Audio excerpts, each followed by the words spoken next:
Hi, all from Bad Back Central. We're here to talk about Jim Brown. Now, Jim Brown is a complex subject.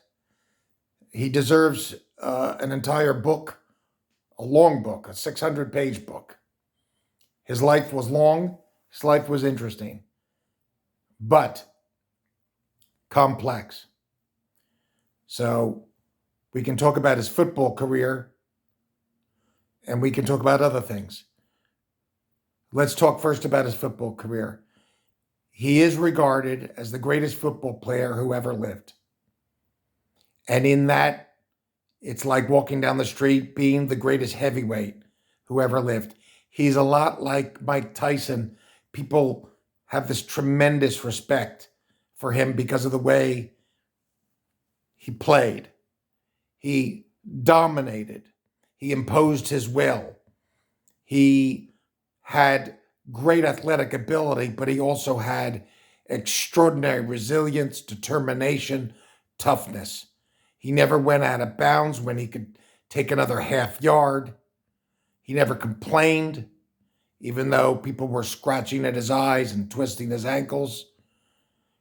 He would beat the defense and beat the defense and beat the defense until finally they wouldn't play dirty anymore because they respected him so much. You can't be a quarterback and be the greatest football player who ever lived. You can be the greatest quarterback, but you can't be the greatest football player. The greatest football player has to be a runner or a linebacker, something like that, because those are the guys, who are going up against 11 players. And that is what football is all about. Imposing one's will, being tough, being explosive, being better, dominating.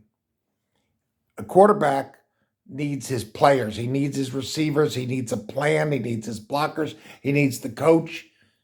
It's a very complex position. It's maybe the hardest position in sport, but it's not about what football really ultimately is. And what football really ultimately is what you see when you look at Jim Brown carry the football, or when you watch LT or somebody like Ray Lewis defend. That is what football is really all about.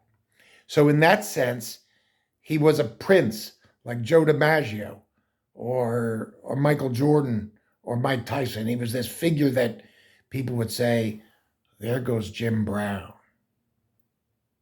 And that legend carried through his whole life. However, he's always referred to as an activist, but I don't know what is meant by that. Can we please remember that Jim Brown voted for Richard Nixon?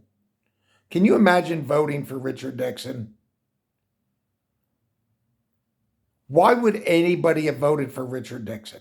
Why would a black person vote for Richard Nixon? I don't see it. He was not a activist in the traditional sense. If you scratch the surface, you'll see. Plus of which, do you want him to be your role model? Are we all aware of the fact that Jim Brown was more or less, I don't know if I'm using the right word, it would probably get me into legal trouble if he were alive and I were a public figure, but he was a rapist. First of all, statutory rape, he was always getting into trouble by having, I believe, rough sex with underage girls, which the Cleveland Browns would handle one way or another and cover up. If he were playing and if he were a star today, his career would be ruined by his conduct with women. Secondly, there is something legendary and extraordinary about the fact that he quit at the age of 29. Personally, I greatly respect and admire it, that he would just walk away from the sport at the top of his game. He could have played at the same level until the age of, say, 32, but he walked away at 29, which is what Barry Sanders did, following the example of his hero. And Barry Sanders may be the second best player, second best runner ever, right? Certainly in the top 6. But why did Jim Brown quit? Well, first of all, he has a perfect right to quit. That goes without saying. But some are saying he quit to pursue his acting career. If that's the case, it was a mistake because he didn't have an acting career. He did cameos, like Dirty Dozen, which he got because he was a famous football player, not because he could act. And after the cameos, he did blaxploitation pictures. So he had next to nothing as a career. He said, I've worked with Al Pacino, you know, he worked with Al Pacino. Did Al Pacino work with him? I don't think so. So he didn't have an acting career.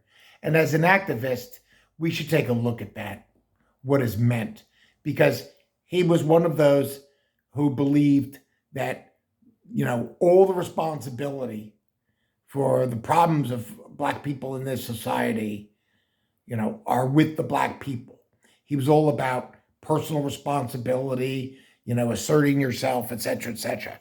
And that's fine as far as it goes. But I'm a socialist. And I believe that after all these speeches and all this nonsense and all the religion and all the psychology and all that stuff, there are fundamental overriding problems in the society that are solved with societal solutions. For example, if we collected all the money in the world and shuffled it and dealt it out, right? A lot of the problems of the world would go away. So Jim Brown was not exactly a thinker. So he was a statutory rapist, possibly a violent racist. As an activist, best not to know really what he was involved in.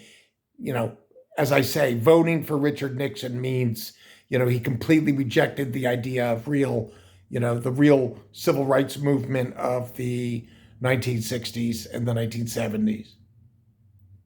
But as a football player, incomparable. Absolutely incomparable. The number one player. And that was a great deal.